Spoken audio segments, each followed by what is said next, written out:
Hey everyone, just getting set up here.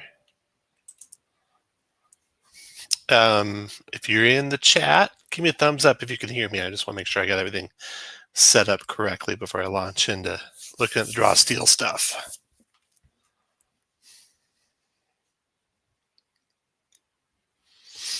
So these are the final rules. Beautiful book there, book 1 for draw steel, tactical, heroic, cinematic, fantasy. I think they hit that on their game. Very reminiscent of 4th edition D&D, but really turns on its head the Nova problem that most D&D games have, where you spend all your big resources right at the start. This one lets you build up resources through encounters each day and just gives you an incentive to keep going and going. And in every fight, you build up more resources and you can use your big major abilities near the end of the fight.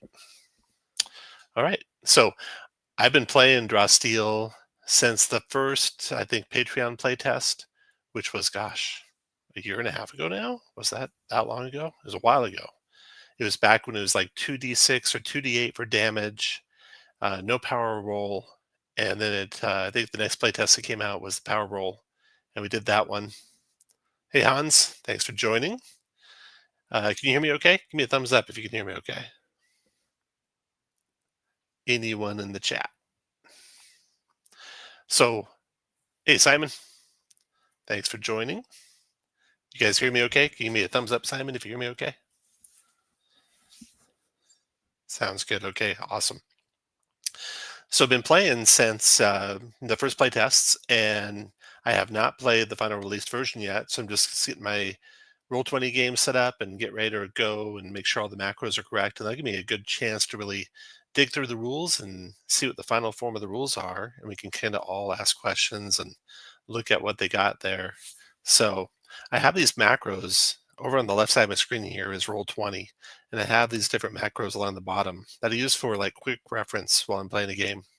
And then in the tokens, I set up the tokens such they have token macros. So if you click on one, like a goblin here, you'll get these little buttons at the top of the screen that execute the various powers and abilities that the characters or the monsters have. So we'll look at a couple of those too. Then I've set up this malice tracker and a negotiation tracker. And thanks, Hans. And I'll also maybe set up a montage tracker and little buttons down below to raise and lower those values. So it doesn't matter where on the screen that tracker's sitting, I can raise or lower the values. And I set up the malice tracker. When you click malice plus, it'll say malice builds increasing to 7, shows what it is in the chat as well as on the tracker. Or if you spend malice, malice unleashes, decreasing to 6, shows on the tracker. Now, malice has no upper end, but I just put 30 for now. You can definitely change that to whatever you want. I'll show you how I set that up here after I look at the other macros. Negotiation, I'll set up. I haven't actually got it set up yet, but we'll look at that. So let's get right into Draw Steel, and we're going to look at how Draw Steel does initiative. So the first thing we're going to look at is in combat here. We got combat round, taking a turn, all that stuff. When does combat start? We'll go there. And I'm going to zoom in here, make it easier to see too. There we go. So combat's going to just start naturally whenever there's confrontation. It takes place over a series of combat rounds. When does it start? As soon as one creature intends to harm another, or some environmental effect that you need to track, etc. And how do you determine surprise? That you're going to kind of handle naturally, I think, too. When the battle starts, the director will determine if any creatures are caught off guard. If any are caught off guard, they'll be surprised until the end of the first round of combat. And that meaning that they can't take triggered actions or free triggered actions, and any ability rolls made against them gain an edge. And I don't know if I have that in my macros. That might be the first one I update here. So that might be under attacks, surprise, grant edge to ability power rolls. Any ability rolls made against them gain an edge. They might have changed the nomenclature to just be ability rolls. Okay, so I do have that. in my macros already. And then combat is a, what do they call it? Where each side takes a turn, one creature from each side goes, and you determine who goes first. If there's one side that's completely surprised, they are going to go second, and the side that's not surprised will go first.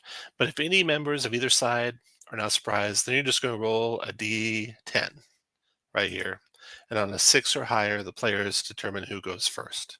So I have a little macro here set up for initiative. Place token, confirm items in hand. I say first PCs. Hey, uh, Pepto Jr. PCs on 6 plus. I also have this macro set up so that I'll show you what it looks like here. And I'll probably put all these macros, if you want to copy them, into my Discord. If you want to ever check out my Discord, you can see what they look like in there. So here's the draw steal initiative, and it's going to roll a d10. It's going to be a critical success on 6 or higher, critical fail on 5 or lower. I'm using the Power Cards API in draw steal. You can kind of do a similar format without power cards if you're interested. So that's what that looks like. So if I do that a couple more times, you'll see, there we go, PCs on 6 plus, and I'll just change that since I don't know if it gave them the choice before, but it definitely gives them the choice now. PCs choose on 6 plus. So that's how you determine initiative. And then since it's a back and forth initiative in the combat system, I set up a little thing for the players where they can indicate if they're ready or not. Since doing something on the VTT is a lot more or a lot less body language, you know, you don't have all the communication of openings you do when you're in person. I set it up so that players could indicate if they're ready to go or not. So they can put a 2 if they're ready and 1 act right away. They can change it to 1 if they're ready, but they'll go whenever. They change it to 0 if they don't want to go yet. They want someone else to go first. So the players can kind of indicate that and they'll be there. It's like Dewey could be saying, "No, I'm not ready yet." And Sulfur could be saying, "I'm ready to go right away." And then the monsters I'd put into the initiative, this guy in here, I start them out at -1. And then so if the players win, the players decide they want to go first, then I'd say, okay, Sulfur's first. And then Arun Boss is second, and then Dewey is third, and then round 2 starts. So that's how I handle initiative. And that's how you determine who goes first. Now, of course, there could be a lot of debate over who's going to go next, or there could be a lot of paralysis of analysis as the players don't decide who wants to go, and that can slow the game down a little bit. So they have an idea for a timer, 30-second timer. You can also alternatively everyone roll initiative. So whatever you like, really, as long as you're going back and forth, you can do it how you like. So that's how initiative works. It looks like no significant changes from the play testing there. So then the next thing I have is the draw steal turn. So let's look at that. Here's combat, taking a turn. Here we go. So each creature in combat, whether hero, adversary, or something in between, gets to take a main action, a maneuver, and a move action. So during the playtest, they were called actions, maneuvers, and moves. And so I might update that nomenclature by just abbreviate it with an A and an M, capital M for maneuver, lowercase mb for move. And you can split your move before or after your action or your maneuver, like if you play 5th edition you're familiar with. You can trade your main action for a maneuver or a move. So you could end up taking 2 maneuvers and a move, 2 moves and a maneuver, or action, maneuver, move. You also can do some free maneuvers at the discretion of the DM, things like opening the doors, picking up or giving or taking items or drawing weapons. They are talked about here in no action activities. Free maneuvers cover most of the simple activities you might want to take on your turn. And when it isn't your turn, that was under free maneuvers right up there. Then I have this no action at the discretion, again, of the GM, shouting, dropping an item, things you can do not even on your turn. So you got those options. And then you have triggered actions and free triggered actions. So you get once per round a triggered action. And it's not resetting on your turn in the round. It resets at the top of the round because your turn can vary where it's at in a round. So that's a little different than you might be used to from 5th edition. So triggered actions once per your turn. There are some triggered actions that are free, and you can use those as many times as they trigger. No change there. It looks like that stayed pretty constant. There are save ends effects, and at the end of your turn, you're going to make that save ends effect. Looks like it's not described here, so it'll probably be described under saving throws or powers or something like that. So we might come back to that one, verify I didn't change it all.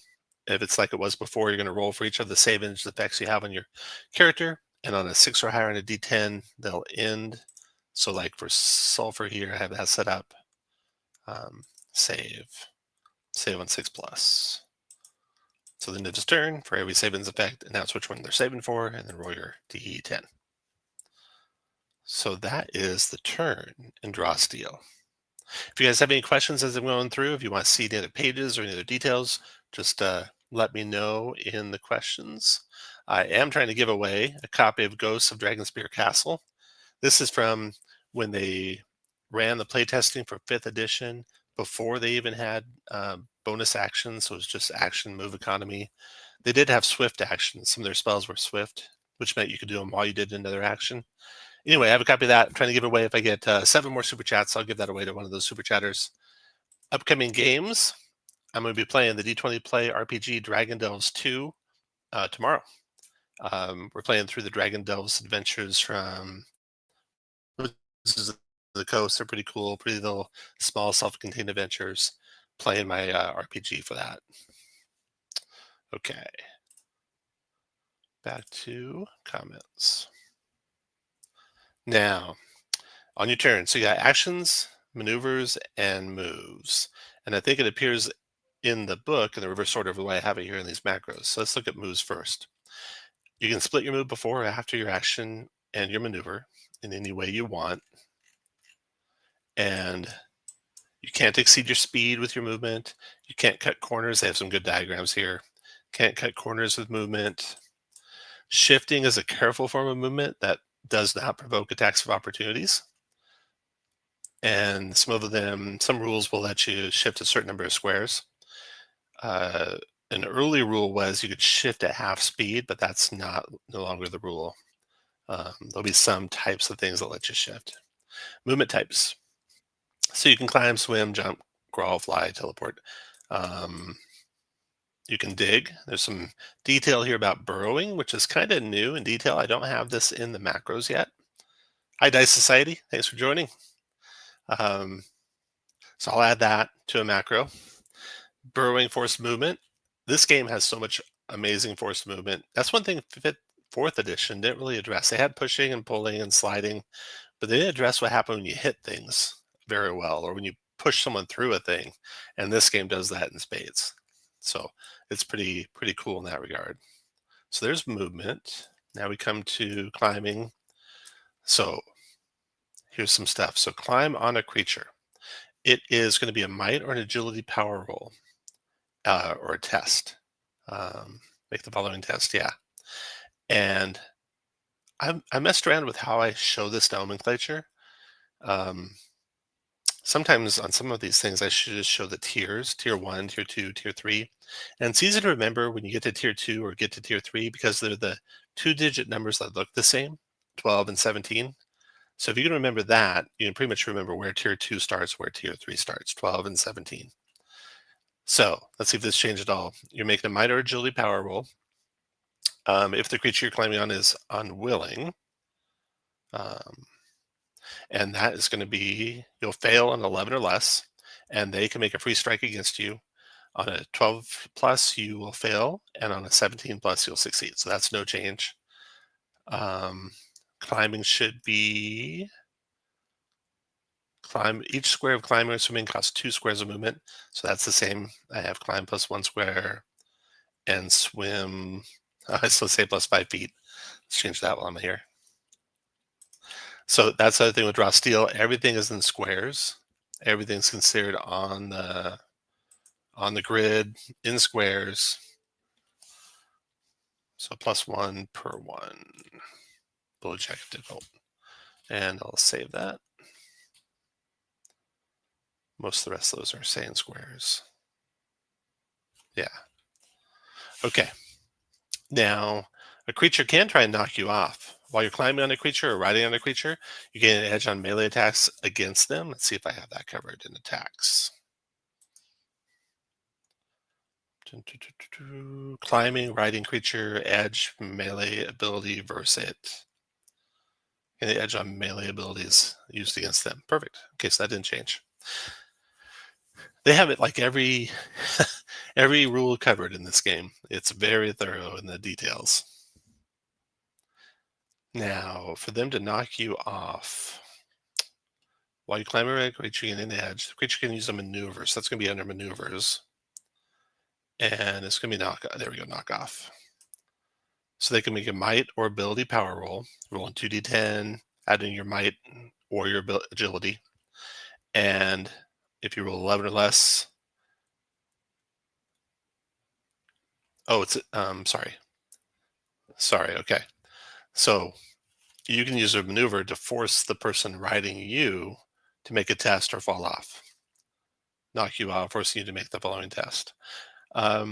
Question here, I don't know the answer to. If anyone knows in the chat, knows the answer and knows the page reference, what if you have 2 or 3 or 4 things climbing up on you? Can you knock them all off with one maneuver?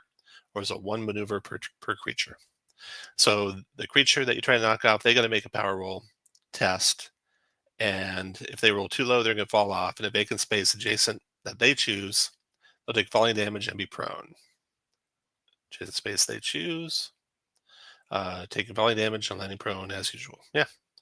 Then second one is slide to a vacant adjacent space they choose. Yep, don't land prone. And last one is they hold on. So that's climbing on another creature. Jumping, I'll be back under movement in my quick reference things. Jumping high, jumping long. If you want to jump even longer or higher than your baseline jump allows, make a might or agility test. So your baseline jumping is whenever an effect allows you to move, you can jump, long jump, number of squares equal to your might or agility, your choice, minimum of 1. Long jump, might, agility squares, 1 minimum. As part of that movement, the height of your jump is automatically 1 square as part of that movement. If you want to jump even longer, so you're going to high jump 1 square, however far you want. If you want to jump even longer or higher than your baseline jump, make a might or agility test. 11 plus 0, don't go any farther. 12 to 16 plus 1 square, 1 square longer and higher. 17 plus 2 squares. So that's a crazy high jump. You're jumping 15 feet off the ground. I think I commented on that, but it looks like it stayed. Jump 2 squares longer and higher than your baseline jump allows. You can't jump farther or higher than the distance of the effect that allows you to move. So you can't jump out of difficult terrain or damaging terrain. You also can't jump out of it. You can jump over it, I assume. Okay, so what's the difference there? I think they took away any mention of running, helping that go farther. And I'm kind of doing that in the game I'm running too. It's like, it's kind of, what do I want to say? It's false to say that, you have to run 2 squares to gain the bonus for the jump. Because what if you're running up to a chasm and your last turn you ended 1 square away? Well, you're still running full speed. So the jumps should be considering you're doing a running jump almost all cases. And so you don't need to differentiate that. And you can kind of size the jumping as if you were running. So they may just do a tweak on that. That's a little slightly different. Jump long, right? Agility squares 1 minimum. Running doesn't help. Running doesn't help the high jump either. It's already 2. You're already clearing 5 feet, which is an insane high jump. And it doesn't say this, but I would definitely tweak jumping distances and heights and such by the size of the creature and the speed of the creature. Hey, Greg, was listening to an old game and made me really miss this channel's old crew with Shane, etc. Some entertaining banter. Yeah, that's true, Greg. Yeah. Let's see here. That's one thing I like about the d20play RPG or Shadow Dark. Those games, they can be so in the background to the banter and what the characters are doing. So I'm enjoying running those games. They've been a lot of fun for sure. All right, save that. Let's try it again on the move. Looks good. So that's jumping. And then you got crawling, flying, hovering, teleporting. I don't know if I say much about teleporting. There's a lot of detail there about how you can or can't teleport. I don't really have a quick reference for that. Falling has always been pretty well handled in this game. I think it's under the miscellaneous. Fall, okay. When a creature falls 2 or more squares and lands on the ground, they take 2 damage from each square they fall to a maximum of 50 damage and land prone. So fall 2 plus squares, 2 times squares minus agility damage. 50 max is the max. So we'll change that under miscellaneous. 2 plus squares, 50 max. And there we go.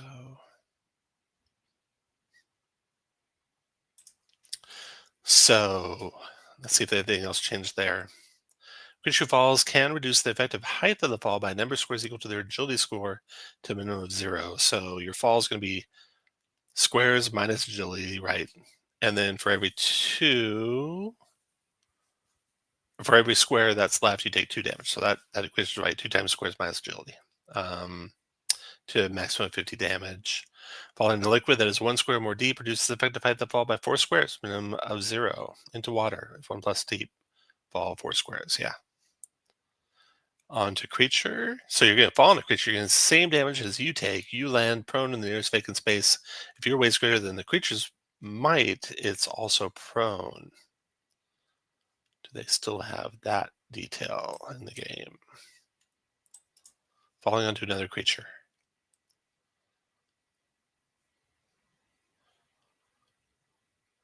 They land on that creature's knocked prone. Yep.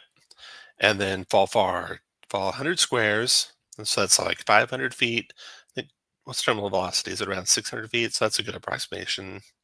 And each subsequent round, yeah, I like that. Very simple, easy 100 squares.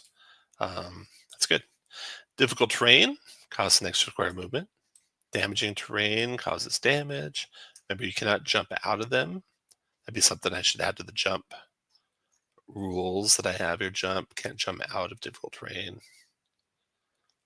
Yeah, good one to add to that. High ground, force movement.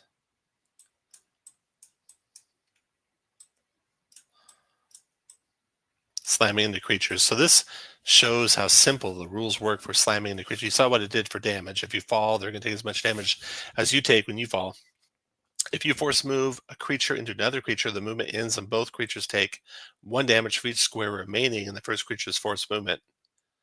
And you can force move an object into a creature and an object, etc. And if the objects are easy enough, you can push things through the objects.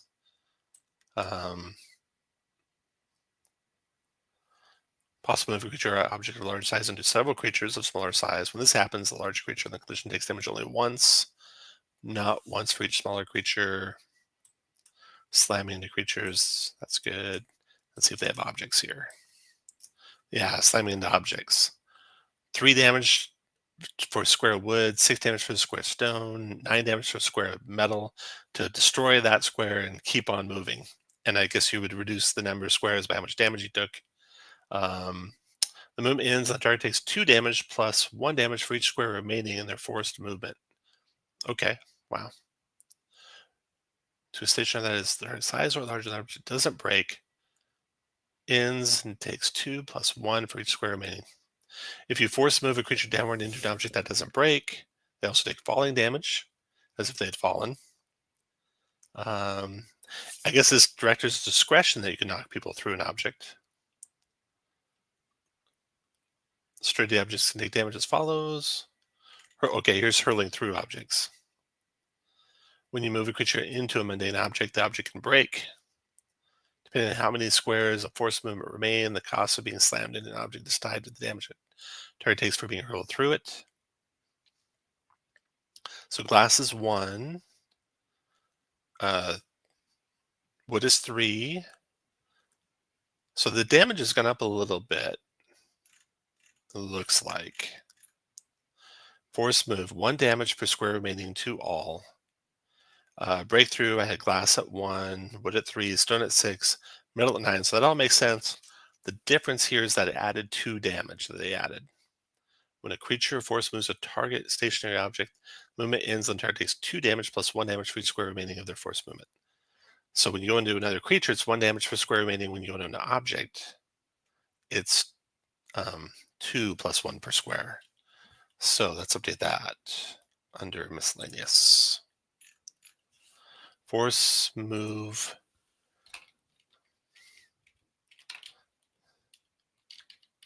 into, or just say creature. Force move creature, and then I'll do force move object.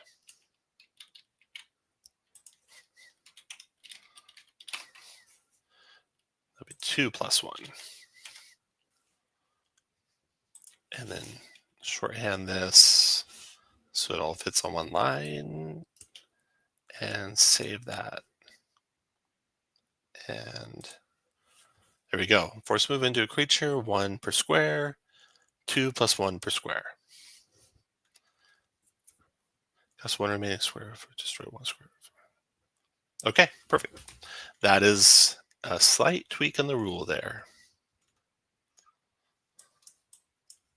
Force into a fall, stability. So creatures with stability don't go as far when you push, pull, or slide them. And certain abilities and effects trigger when a creature moves into a particular area. Force movement triggers these unless otherwise noted, unless they have to willingly move into it. Some creatures have traits or abilities that trigger when they die. Force movement takes place before the triggered effect. Oh, okay, that's an interesting one. If the damage would kill them, that'll help the party a lot, because often the players are the ones force moving dangerous things away before they get hit. I think one guy was a lawyer, another owned a car lot. Old Ravenloft video, but that crew were your only players back then. Seemed to all be friends. Yeah, all still friends. All still play together now and then. The lawyer plays a lot. The car salesperson plays often, not as often as the lawyer plays. Yeah. Gosh, I met those guys. How long ago was the car dealer? 23 years ago, I think. And then the lawyer I met at a game day. It was who was Eberron, but it was 4th edition Eberron D&D encounters that you had to play at the game stores, and I met him there. And that would have been 15 years ago or so. So, friends for life. That's what you make in this game. Okay, so that's all the types of movement. It's all described there in your move, but here's your move actions: advance, disengage, ride. There might be one more, but let's look at these and make sure I have these covered. So what I don't have is advance. I'm going to change that description here. And I don't need to say can split before and after, because that's covered in the turn one. So let me just say advance, move speed. Anything special there?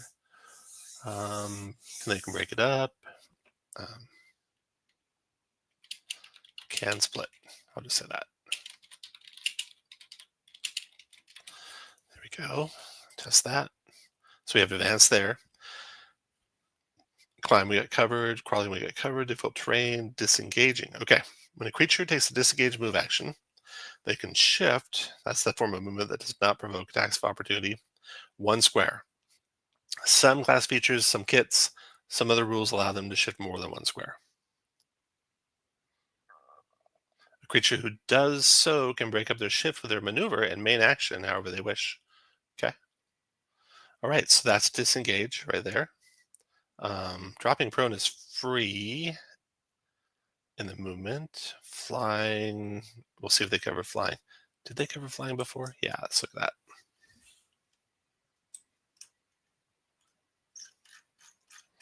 In the forms of movement up above. There it is. Creatures fly in their speed entry, or who gains the temporary ability to fly can move through the air vertically or horizontally at full speed and remain in midair. If a flying creature is knocked prone or has their speed reduced to 0, they fall. So I think I have that covered. Fly, prone, 0 speed, fall. Yeah. Moving someone you're grappling. That'll probably be covered under maneuvers, because I think that's where grappling shows up as a maneuver. Covered jumping. Can't jump out of difficult terrain. I should add that while I'm here. Move. jump 1 square. Not out of difficult. Same here. Now, is there any way I can make that fit? Yeah, it does fit. Perfect. Okay, save that. And jump farther. Did it allow agility there? I just said it might. Let's see if it allows agility too.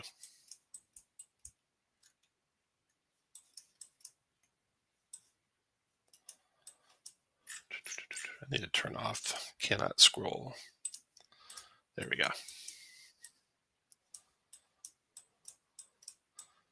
Jumping. Here we go. Okay. If you want to jump even further, it's might or agility. I don't know if that changed in the playtest or I just said it wrong from the playtest. So let's look at that. Your movement's going to be might or agility. Jump farther. Might / agility. Nice thing about their different characteristics is they all have different starting letters. So you can abbreviate them all the way down to just one letter. Save that.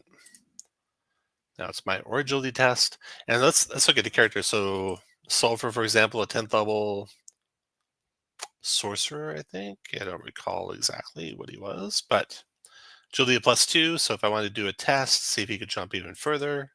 For example, he rolled a 6 +2. Is he skilled at jumping? Not so much. So yeah, he would have gone 2 squares and no further with the test. So there you go. If you want to jump even longer or higher than your baseline jump, you can make a test. So that's just part of the jumping, which is just part of movement. All right. So we were going over movement, and we had covered advance, and we had covered disengage. Riding. The creature can take the ride move actually while mounted on another creature. They cause their mount to move up to the mount speed, taking the rider with them. They can also have the mount disengage move as a free. Alternatively, a creature can use the ride move action, move mount speed, or disengage. Okay, so there it is, as a free triggered for the mount. Creature can use the ride move action only once per round, which I have that there. Mounted creature can only have this move action applied to them once per round. I don't say that, but implied. This movement can be broken up with the rider's maneuver and main action however they wish. That's it. So the main move actions are advance, disengage, or ride. And then there's a whole bunch of other rules in there about various forms of that movement. Yeah. Hey, Foxtrick. Thanks for joining. We're looking at the turn right now in Draw Steel, which consists of an action, a maneuver, and a move. We just looked at the moves. Now we're going to look at the maneuvers. A lot of different maneuvers you have here. So we have aid attack. You can use the aid attack maneuver. Choose an enemy adjacent to you. The next ability roll an ally makes against that enemy before the start of the aiding creature's next turn gains an edge. So grant edge next ally attack +1 adjacent enemy before start your next turn. That's it. Okay. Force movement. If a creature A is forced into creature B, both take the damage. That's why the extra 2 damage. If creature A is forced into object. Okay.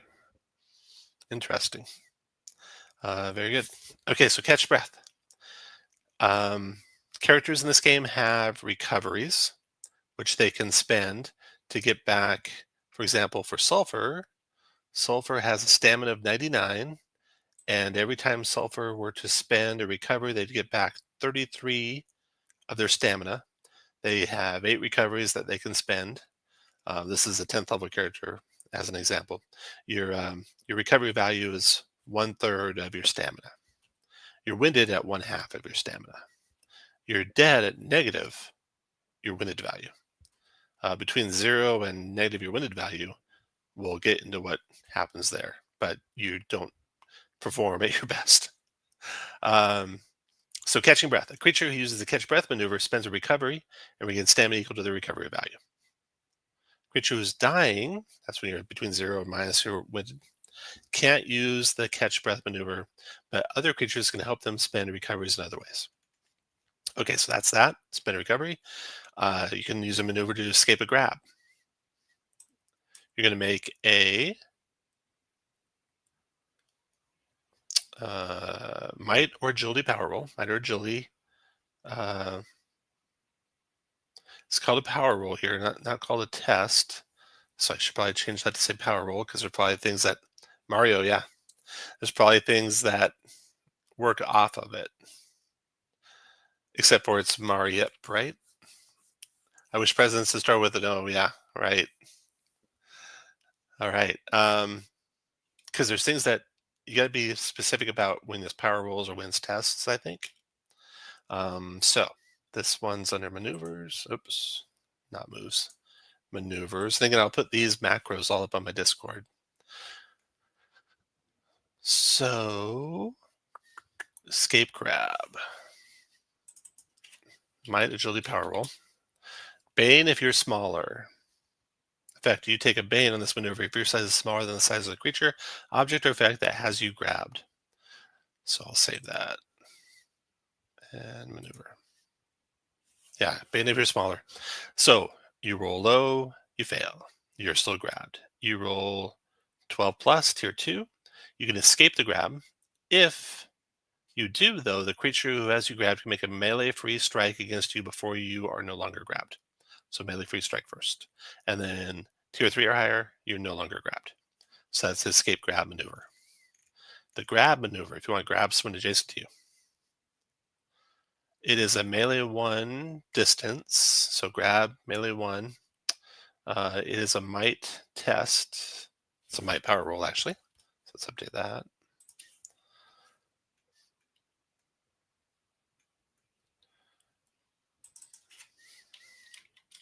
They can be up to one size bigger than you.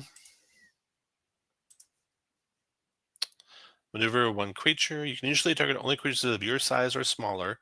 Oh, that might be a change. If your might score is 2 or higher, you can target any creature with a size equal to or less than your might score. Okay, that is a change. So let's look at how I'd write that out. Normally it was like a limit, but it makes sense that it'd be tied to your strength, right? Or your might. So your size,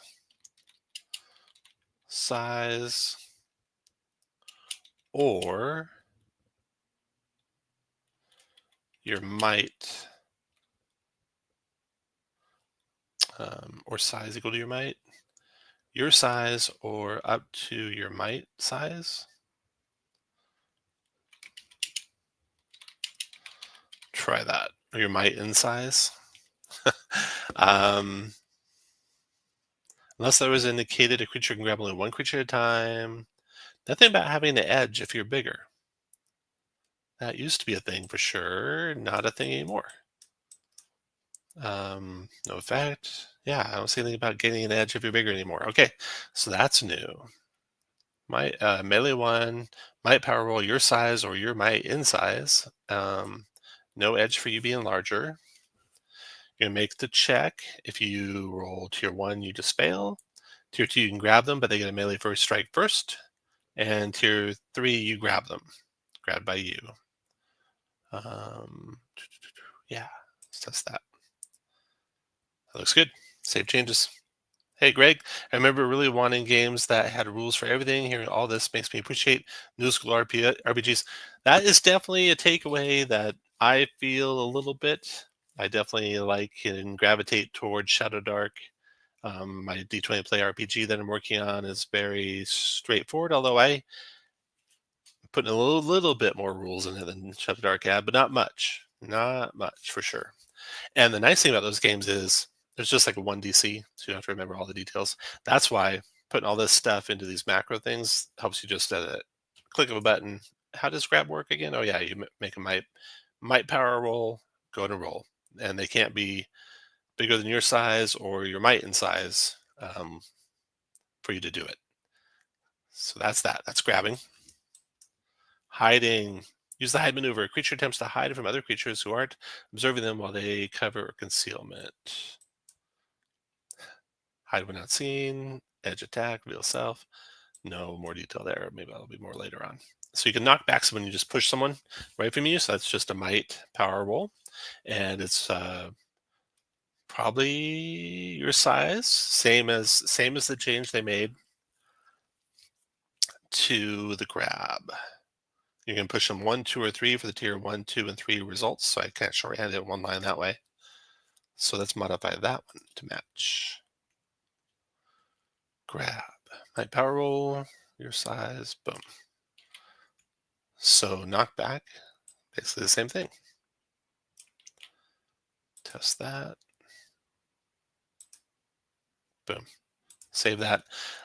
So for example, say Dewey, the cleric, 10th level, conduit, 10th level conduit, has a might of +2. So if Dewey wants to use his maneuver in combat to push someone away, Dewey rolls a 16 on his might roll. That's pushing them 2. And now if they have stability, like Dewey's got stability, he's got stability 3. They don't go anywhere. But a goblin, little goblin here, has got no stability. Easily push him around. The meteor dragon's got stability of probably a lot. 6, so you're not pushing that thing around. The demon stability 2, so you wouldn't push him around. So even though it looks like, oh man, you can push anything and everything all around the battlefield, a lot of the big things, no, you can't. Or powerful things, no, you can't. All right, so that's knockback. Now we're going to look at assisting on tests, I bet. Make or assist a test. So you just make a test if you want. The assist roll, that's going to be in chapter 9. Let's just go there real quick. See how these things work. How do I do that? I'll get to it when I get to tests. Move a grabbed creature. Okay. I thought it might be under grab, but maybe not. It's probably in the grabbed condition.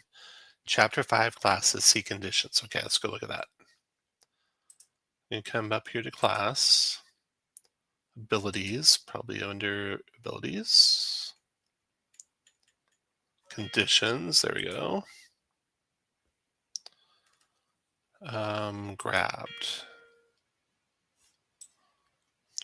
okay.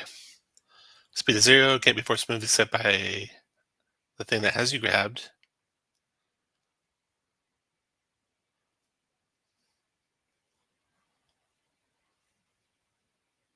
If a creature's size is equal to or less than the size of a creature they have grabbed, their speed is halved while they have that creature grabbed. So move grab, move to vacant space adjacent to you. Oh, that's moving them. Creature as another creature grab can use a maneuver to move the grabbed creature into an unoccupied space adjacent to them. So that's that maneuver. And this is one little interesting thing about the rules. This is a maneuver buried in the conditions. It'd be good to copy that into the maneuver section if they ever revise this. So there's where that maneuver comes from. And then let's go back to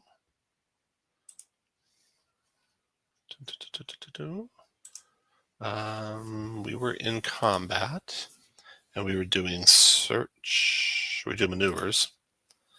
Did grab. Searching. Search for hidden creatures allows a creature to attempt to locate a hidden creature. That'll be covered under tests. We'll get back to this when we get there. Standing up is a maneuver. In the prone condition for you or an ally, you can grab an ally and put them to their feet. They can use this maneuver to make a willing adjacent prone creature stand up. So there's the stand up. Stop. You can try and stop a combat and start a negotiation. I think that's covered under negotiations. So we'll come back to that. And then using a consumable. A creature can also use the maneuver to administer a consumable to a willing adjacent. Use or administer. Okay, so there's the maneuvers. It's like the neckbeards got mad at the theater kids for taking over their hobbies, so they are striking back with vengeance. Nice, Greg. I have to say, this game plays well, but there's a lot of rules. But if you take the time to prep, like I'm doing right now, it goes real fast and it's pretty cinematic and entertaining. So those are the maneuvers. Now let's look at the actions. Main actions. And with your moves and your maneuvers, there's a lot of character abilities that'll be one of these three things as well. So obviously you have all of those. And in fact, many of your character abilities will be main actions. So the ones that aren't built into character abilities include charging, move up to your speed in a straight line, melee free strike. If you have an ability with a charge keyword, you use that ability instead. Move speed straight, melee free strike, no shift, no difficult terrain. Can't move through difficult terrain or shift when they charge. Okay, so it's going to be melee free strike or charge keyword. Let's make that 2 lines. I hate that. Melee free strike / charge. Keyword. There we go. Test that. There's the charge. Okay, then defend. Defend action. Double Bane on ability rules made against you. So grant double Bane. Double B is my shorthand for double Bane. Till the start your next turn, unless they're taunting, unless you're taunting them. So if you're taunting them, they're not going to get the double Bane. The creature gains no benefit within this action while another creature is taunted by them. So like, it ruins it for anyone else attacking you. Additionally, you have double edge when called to resist environments. That's maybe new. That might have been there and I just missed it. Feels like that was already there, but that's good to update that. So this under actions, defend. Grant double Bane abilities to start your turn less taunting. And double edge. And what double edge means is it knocks something up a tier. Double Bane knocks something down a tier. Single edge gives you +2. Single Bane gives you a -2, so they may or may not change a tier on a thing. Double edge tests to resist a bunch of stuff. I'm just going to test to resist. There we go. Let's test that one out. Looking good. Save that. Now, free strikes. Make a free strike. Use your main action to make a free strike. Most of the time, you'll have better actions to use it for. Yeah, free strikes. Healing. So this is a way, if a character's dying, it's going to take your action to get them to use a recovery, unfortunately. There's a lot of healing spells that sensors have that would help that out better. But if you're the last resort, a creature who uses a heal main action employs medicine or inspiring words to make an adjacent creature feel better. Target can spend a recovery to regain stamina, or can make a saving throw. Let adjacent creature use recovery or make save against one effect they are suffering that is ended by a saving throw. Okay, so there we go. That is your draw steal turns, draw steal actions, draw steal maneuvers, draw steal moves. And we've covered a few things that modify attacks. Climbing or riding on a creature give you an edge on the thing to attack it. Being concealed, we haven't got to that yet, but it's going to grant you a boon to the attack. We'll get to the cover soon. Defending grants double boon. I'm sorry, double Bane. Conceal grants Bane on. If someone tries to strike you and you're concealed, that you're granting Bane. Yeah, okay. Flanking. So it's a very tactical game. And this is interesting because I'm bringing in flanking to the d20play RPG, and 5th edition players have not used that muscle in a long time. There's like nothing that requires flanking, right? So they don't even necessarily, if they're brand new players, have ever seen it. You'd be used to a 3rd edition player of D&D knowing it well. 4th edition had it, I'm sure, I think. So they'd know it well. But it's a huge thing because it gives you so many tactical minutia in the combat that even with a simple OD&D, Shadow Dark, d20play game, it really makes you engage in what's happening around you. I always say that when your turn's coming up, you should know where you're gonna go, what you're gonna attack, what you're gonna do if you hit them, what you're gonna do if you miss them, what you're gonna do if you kill them, what if you're gonna do if you don't kill them. So many players in 5th edition will move to a target, attack it, and that's it. Even if they drop it, they don't think of where they were going to go next. In this game, you want to move to a spot where you're flanking, make that attack, and then move away such that you're not blocking and providing cover against your allies. And so that just grants every turn you're thinking hard. Draw Steel, says, well, you never miss in this game. Well, okay, but in any OD&D game or Shadow Dark or um, d20play game, no turn should be wasted because every turn's tactically important. You're thinking about where you're going to be moving, where you're positioning yourself, where you're going to help your allies, not hinder your allies. And when you're playing like that, you really immerse yourself in the game. No turn feels wasted, in my opinion, anyway. All right. Not Loon. Hey, welcome. 5e had the pretty popular flanking rule, at least in my experience, but I often looked for more tactical groups. Yeah, it did. Surprisingly, they removed it in 2024. How have your players picked up the rules for Draw Steel? Okay, so I ran it I ran it like 4 times so far, I think. And I've always had the macros all set up for them. And of course, they've got the rules. But when their turn comes up, I can quickly say, okay, here's what you can do on your turn. Here's your actions. Here's your maneuvers. Here's your moves. Um, so you got to think in your action economy.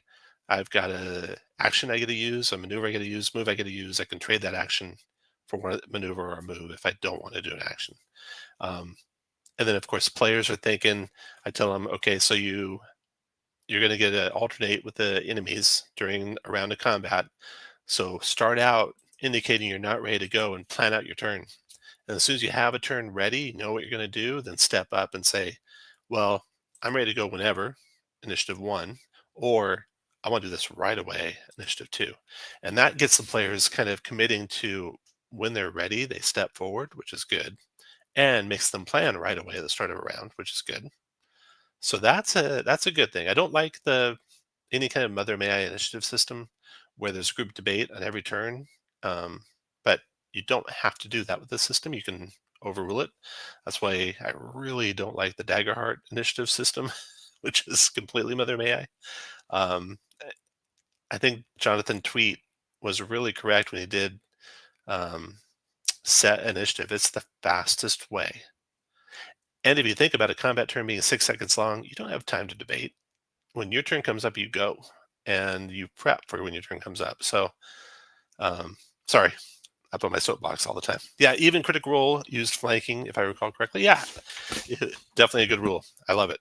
I think it's great. I love the tactical aspects of Draw Steel. I love the 4th edition area of effects with everything being a cube. So much easier to adjudicate cubes versus spheres on a battle mat. Um, so I really like that. Okay, so we got everything in a turn. And now what should we go to next? Let's go to, we talked about main actions. You got free strikes. Let's look at a little bit of the attacks. So every creature can do a free melee strike and a free range strike. And depending on what your equipment is, which is called a kit in this game, you may or may not be equipped with good weapons that increase the reach of your melee strikes or increase the range of your range strikes. Um, Basically, you almost can always assume, hey, I have some sort of javelin or something like that. I can throw 5 squares. That's your default ranged strike. Let's see if they talk about that here. Here we go.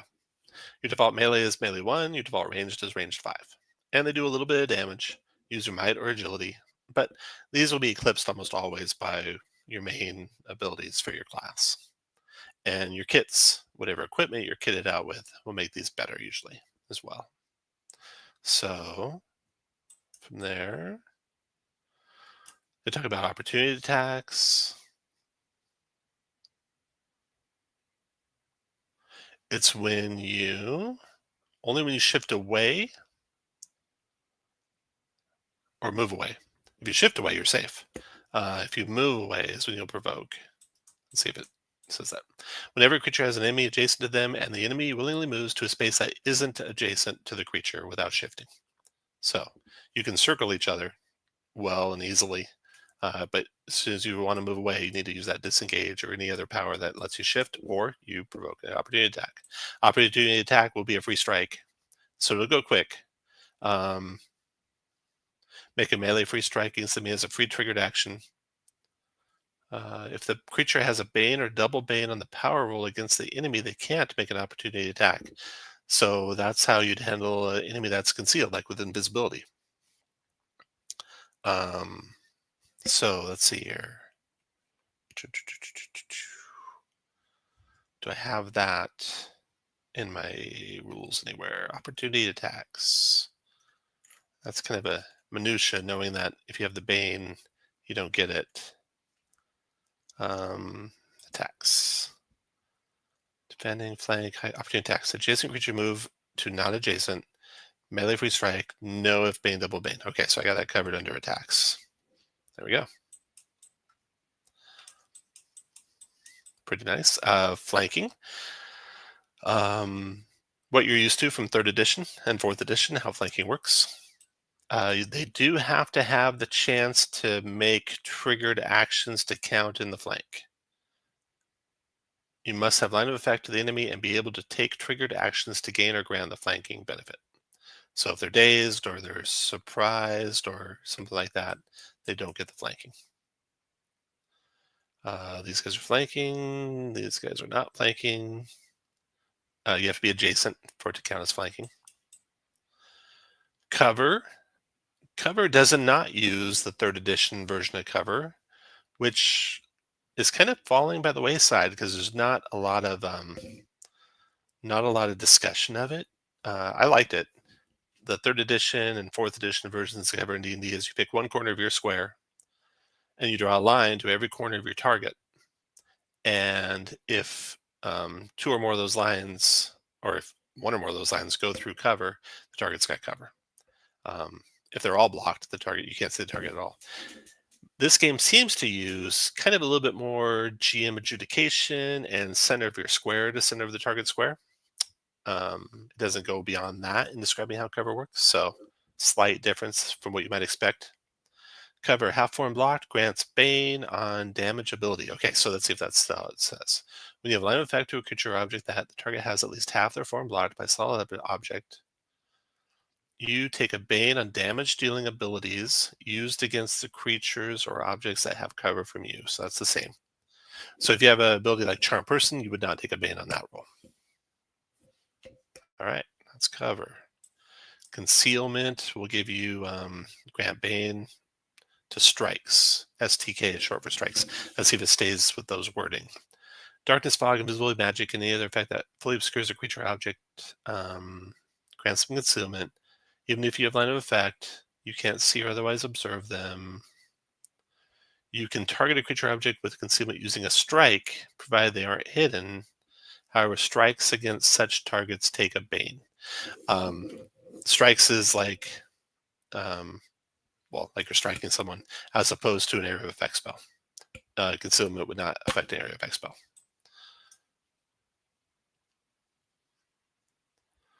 I think cover does, but it'd be determined from the center of the area of effect, I think.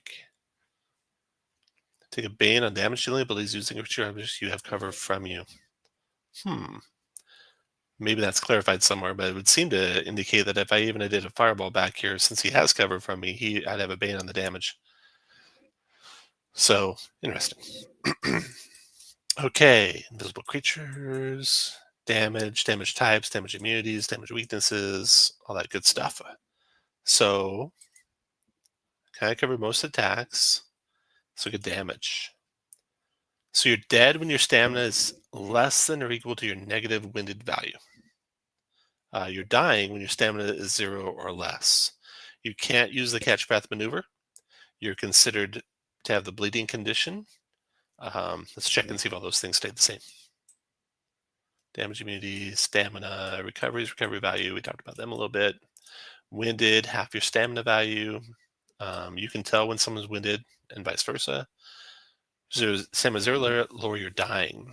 You can't use the catch breath maneuver in combat. You can use recoveries outside of combat, even if you're at 0 or lower. You're bleeding, and that bleeding can't be negated or removed in any way until you are no longer dying. You can still act. Your allies can help you spend recoveries. You can spend recoveries out of combat. When you die, you can't be brought back to life without the use of special powerful items such as a scroll of resurrection. Director-controlled creatures in most cases die at 0 and don't have recoveries. You can knock creatures out. Did I say that anywhere? If you damage a creature with an ability that would kill them, you can choose to instead knock them unconscious. So unlike you're used to for 5th edition, it doesn't have to be a melee attack. You could knock them unconscious with any ability.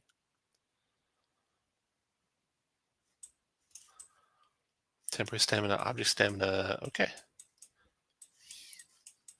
Out of combat. Probably won't get into details of that today. Temporary stamina is lost first. Can't be. Do they still have temporary stamina? Did I skip by that? There it is right there. Okay, so there's rules for temporary stamina. Pretty much like temporary hit points in all regards. I'm not going to go through the details to see if that changed or not. If you know if it changed, let me know.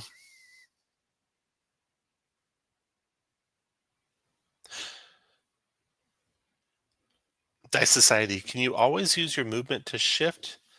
Don't you need to use a maneuver to disengage? That gives you a shift 1 plus whatever you might have from your class. I think that's the requirement.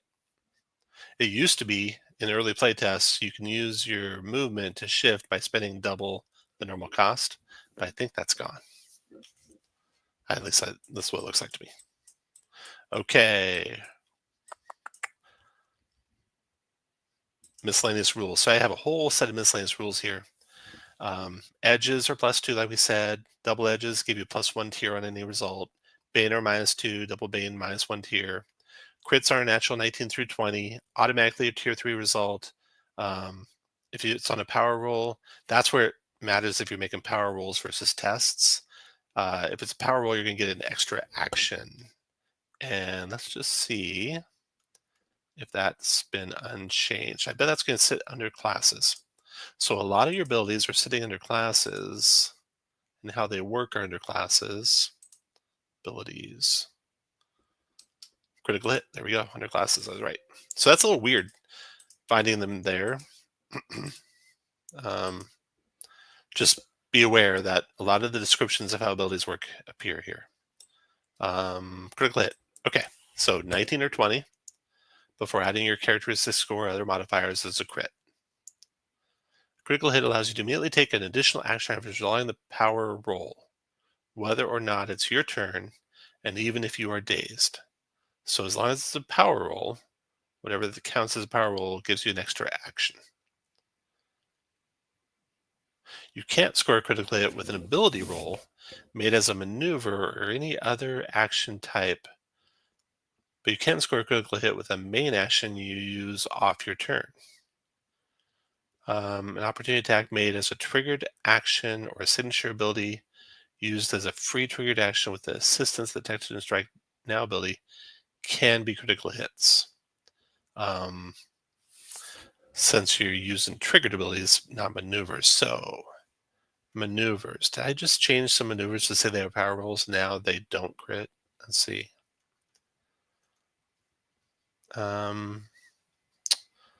Interesting. So if you're escaping a grab or you're grabbing a creature, that's a maneuver. It is a power roll, but you can't crit on maneuvers. Did I know that before? And why didn't they just keep calling them tests?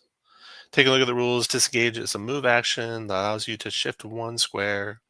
There's no mention of using a maneuver. Really? Let's look at that. You're right. I'm sorry. I don't know why I was thinking that. You are correct. Disengage is a move action, not a maneuver. Very good. Sorry for the confusion. Let's see. Critical hits. Okay, so I went to the trouble of changing those things to power rolls, even though they're all maneuvers. But you can't crit on maneuver.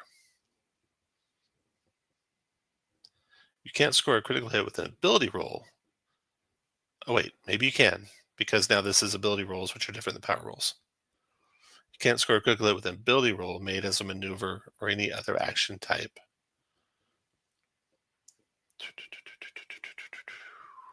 Okay. So that's good that I was just reading that sentence wrong. It's not that they're maneuvers, it's that they're ability rolls. So if it's a power roll, you can crit. If it's an ability roll, it doesn't have a crit associated. Please ignore that Twitch comment, everyone. All right. So here's my shorthand for movement, which you thankfully looked up for me, Dice Society. And there's disengage as a move. Shift 1, and you might be able to go further depending on what features or kits or other things you have, just like you said. Okay. When an ability has multiple targets, whether strike with more than one or area effect, you make one power roll and apply the total to all targets. Let's see if I say that or to action attacks.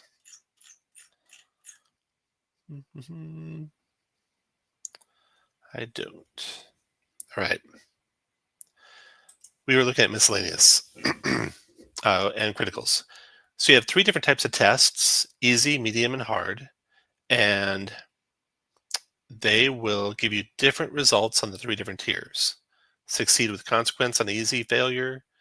Tier 2 is succeed. Tier 3 is with reward. For medium, tier 1 is fail. Tier 2 is succeed with consequence. Tier 3 is succeed. And if you get a crit, with a reward. And then hard, tier 1 fail with consequence. Tier 2 fail. Tier 3 succeed with reward on a crit. You can assist, and if you assist poorly, you can get in the way and grant the person trying to do the thing a bane. So be careful there. There are hero tokens, which you get for role playing, taking big risks, big test rewards. Let's look at hero tokens. This is going to be under the basics, I think. Yeah, there we go. Hero tokens. So this you can think of as like kind of like inspiration. That's kind of how you get them. Group resource. Oh, and you know how in 5th edition inspiration media can add it to other people? Well, this just acknowledges it in total. Hero tokens are a group resource that is tracked by the players, kept in a pool accessible to all their characters. Hero tokens can be tracked using poker chip stones or other markers. So I could have like a double one here for malice and have it be hero/malice. Just heroism/malice. Have 2 things like I have here for negotiation, 1 green, 1 red, and it can count up the hero tokens and it can count up the malice if I want to do something like that. I might set it up that way. Hero tokens, group resource, tracked by the players. If you're at a table, you can just, of course, keep a stack of something. At the start of a new session, the heroes have a number of hero tokens equal to the number of heroes in the party. So probably start with 5. Can earn more through play. Can be rewarded as part of a test outcome when they succeed on the test with a reward. You can spend them. That's what I say you can spend hero tokens for. Spend 1 to gain 2 surges. Turn a save into a success. Turn a test to a success without consequence. Spend 2 on your turn or when you take damage to regain stamina equal to recovery without spending recovery. Is that the same? To allow you to increase damage or potency of ability. Spend a hero token when you fail a saving throw that you succeed instead. Reroll a test. 2 on your turn when you take damage. To spend stamina. Regain stamina equal to your recovery value before taking the damage. And you don't spend your recovery to doing that, so that's a nice one. You can use only 1 hero token benefit per turn per test, unless director decides otherwise, and they disappear at the end of the session. Or you can keep them on short sessions. That makes sense. So that's hero tokens. Surges. So James was talking about surges, and it almost sounds like they're hero tokens, but he was explaining that they had a lot of different abilities that were given characters, like a +1 here and a +2 there, and they were having a hard time tracking them all together. So they said, well, let's have one resource that you can just give with powers, and people have a common way of spending it, and that's what surges became. So where would we find surges? My notes said page 58, so we'll see if it changed much from that. Careers. I will need to do a search for surges.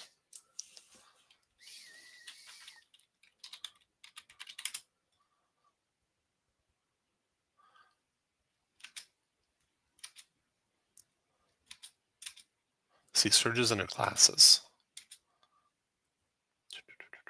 So I was near the right place. There we go. Okay. So troubadour, which is like a bard. Oop, my wife's texted me. I'll let her know.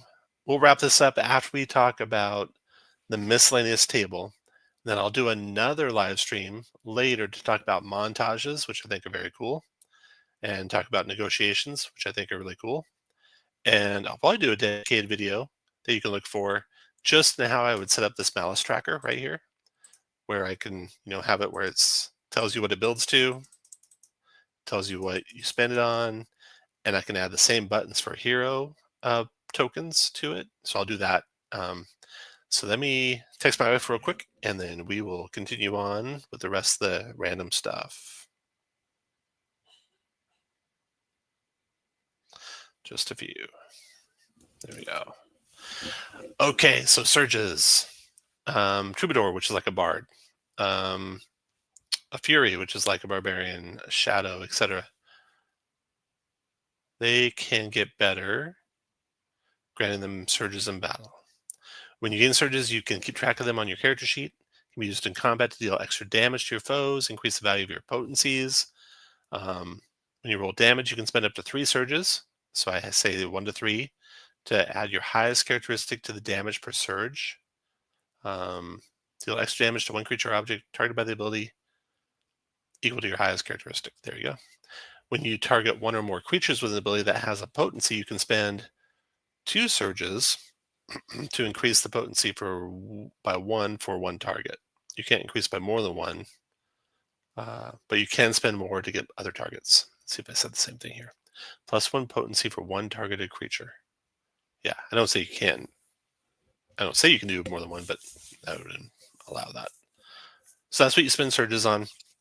Potency is like if you have an ability that might affect someone. Like, see what Dewey has for. Let's see what the sorcerer has for. Flashes a crucible. No. Transferate through flames. No. No, he's gonna have one. Wow, he's got some awesome powers. Let's look at the dragon. Let's look at the dragon's void breath. This thing's awesome. Range of infinite. A 3 wide line. Targets make an agility test, and say they rolled a tier 1 result. If they're is that insight, intuition? It's intuition. If their intuition is less than 6, they're annihilated. And if it's less than 5, they're annihilated. Less than 4, they're annihilated. And this creature could spend surges to increase that potency by 1. And so it basically sets where creatures get affected by powers. That's what surges potencies do. So that's that. Back to miscellaneous. Persistent magic. So some magical powers, and the sorcerer's got one of these. Combustion deferred is persistent. Wall of fire. Wall of fire is persistent, for example.